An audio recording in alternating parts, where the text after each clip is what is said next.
the prices of gold and silver didn't fall in 2008. They didn't fall in 2020.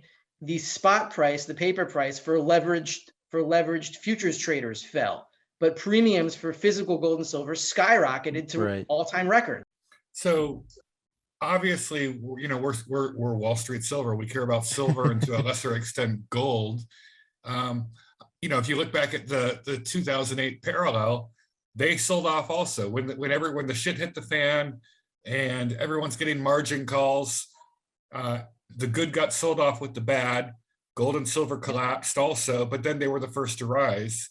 Do we just have to sit through it, you think, and ride it out? First of all, that might happen. But if you look back at 2008, right? So gold and silver especially, it fell for what was it, like 3-4 months, something like that? Yeah, I think from March to October 2008, and then it was over. So that was like March the 3rd to October, like about 6 months maybe. Okay, but then in the 2020 crash, gold and silver, especially silver, collapsed for about 2-3 weeks. So that's already much shorter because they have their hands on the spigots already. In 2008, they didn't have their hands on the monetary spigots. They had to cook up a plan on how to do it. But in 2020, they already had their hands on it. All they had to do was twist their wrists, and it was on. Right. So, but now it's all they have to do is like push a single button, and all of a sudden the monetary system is going to blow up in a whole bunch of trillions of dollars. They already know exactly how to do it. They've done it twice before. So but let's be more exact. The prices of gold and silver didn't fall in 2008. They didn't fall in 2020. The spot price, the paper price for leveraged futures traders fell, but premiums for physical gold and silver skyrocketed to all-time records. So that means that the prices of physical silver, either they fell very, very slightly or they were completely stable. Yeah. While the prices of everything else was falling. The spot price could fall for maybe a day or 2 or 3 in the next financial calamity. But if you have to be ready for that, not panic and not want to push the sell button yourself. So you've got to have some cash to be able to buy that dip. But it might not happen because I don't really know. I can't say 100% that when everybody recognizes what's going on, that they're going to sell gold and silver, or that the demand that the need to sell because of margin calls won't be completely balanced by panic on the other side. I don't know. Well, I could see it. Everyone knows the history of what happened in 2008 when the panic happened. It was obvious.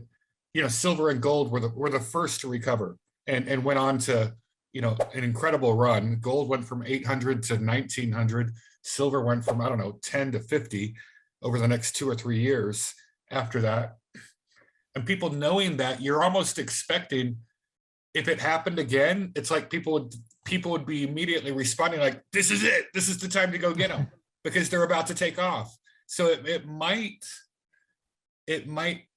you might not see that same collapse because people are looking for it to buy that dip in that type of chaotic situation. I don't know. Yeah. Maybe I'm just dreaming that we're not going to have the collapse. Let me just answer that comment for a second. Like 20, 30 years from now, when we're all old men discussing this era of monetary history, having beer somewhere from your private island in the Mediterranean. Yeah, okay. Wherever it might be. When we're discussing this, and we're going to go back to these days and like, remember when it almost happened? And we were discussing whether for 2 or 3 days or maybe a week, silver would like go to $10, and we'd all freak out. And would we be able to handle it? And maybe not. We were going to have strokes, And then like, where was that on the graph? Well, how much do we have to zoom in? Where was that day? Oh, that's it. I can't even like that. That's what that's going to be like. When silver's trading at 3,000, and or if we're even talking about it in dollar terms still, right? 30 years from now, I don't know. The next currency they're probably going to call the dollar still, so we'll see. But it might not be the same dollar we're using right now. We'll see. Rafi, are all these crises happening in the world? Are they leading to a global reset? And if so, will people just blindly accept a CBDC, a central bank digital currency? Well, there will be a reset. There is always a reset.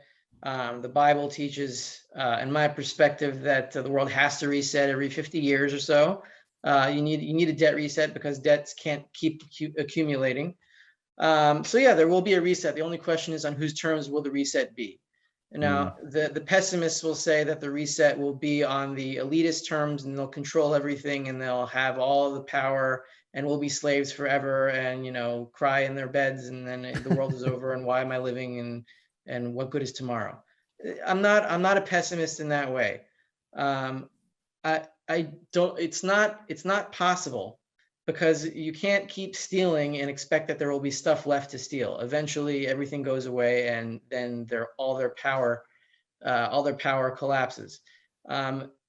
So the core of their power, the elites, or whoever we call they, and there's a lot of different theys. They're just like warring theys, and now the popular one is the World Economic Forum, but there are other ones that people don't talk about less. There's the Bank of International Settlements.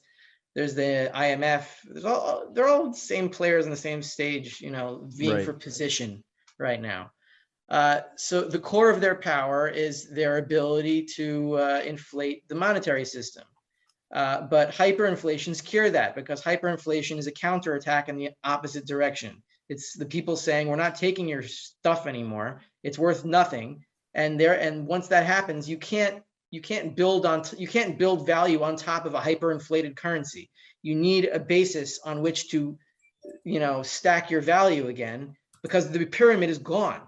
Right. So, will they accept central bank digital currencies? There's no difference between central bank digital currencies and the currencies they have now, because the CBDCs will be built upon the existing value of the current fiat currencies, which are already hyperinflating. So once they lose that, they lose everything. And once they lose everything, we can reset on our own terms. As the public, are we going to be organized enough to do it on an equitable, stable basis? That's why groups like you exist. That's why people like me exist. That's why the gold and silver community communicates with each other, because we all understand this is going to happen. And when it does, we're going to be in charge, because we're going to have the money. I mean, the real money. Are we going to have enough of it? Are we going to be able to organize and figure out how to rebuild society? I hope so. I mean, that's what we're trying to do. Yeah, what you said about the central bank digital currencies, it almost doesn't matter what they do. They're not going to limit the number of units that they have the ability. They're never going to self-limit the cap on the number of units. There's never going to be a cap on the number of dollars or the number of CBDC euros in any design. So they're not really fixing the problem no matter what when they do this, correct? It's just a different flavor of the same crap. Well, I think you have to put yourself in their heads, and I can do it for like a second before I get so disgusted with it that I like eject from it again. But like in their heads, they're so turned on by the prospect of complete and total power and control that they cannot see the flaws, and that it is impossible. So they think CBDC, how will that be good for me, the power hungry, crazy madman? Oh, I'll be able to see every single transaction of every single thing that anybody does ever, for however long it'll last, maybe a few months, maybe even less, before hyperinflation destroys it all. They'll get their final thrill before they're all shuttled off to Epstein Island for the rest of their lives and barricaded in.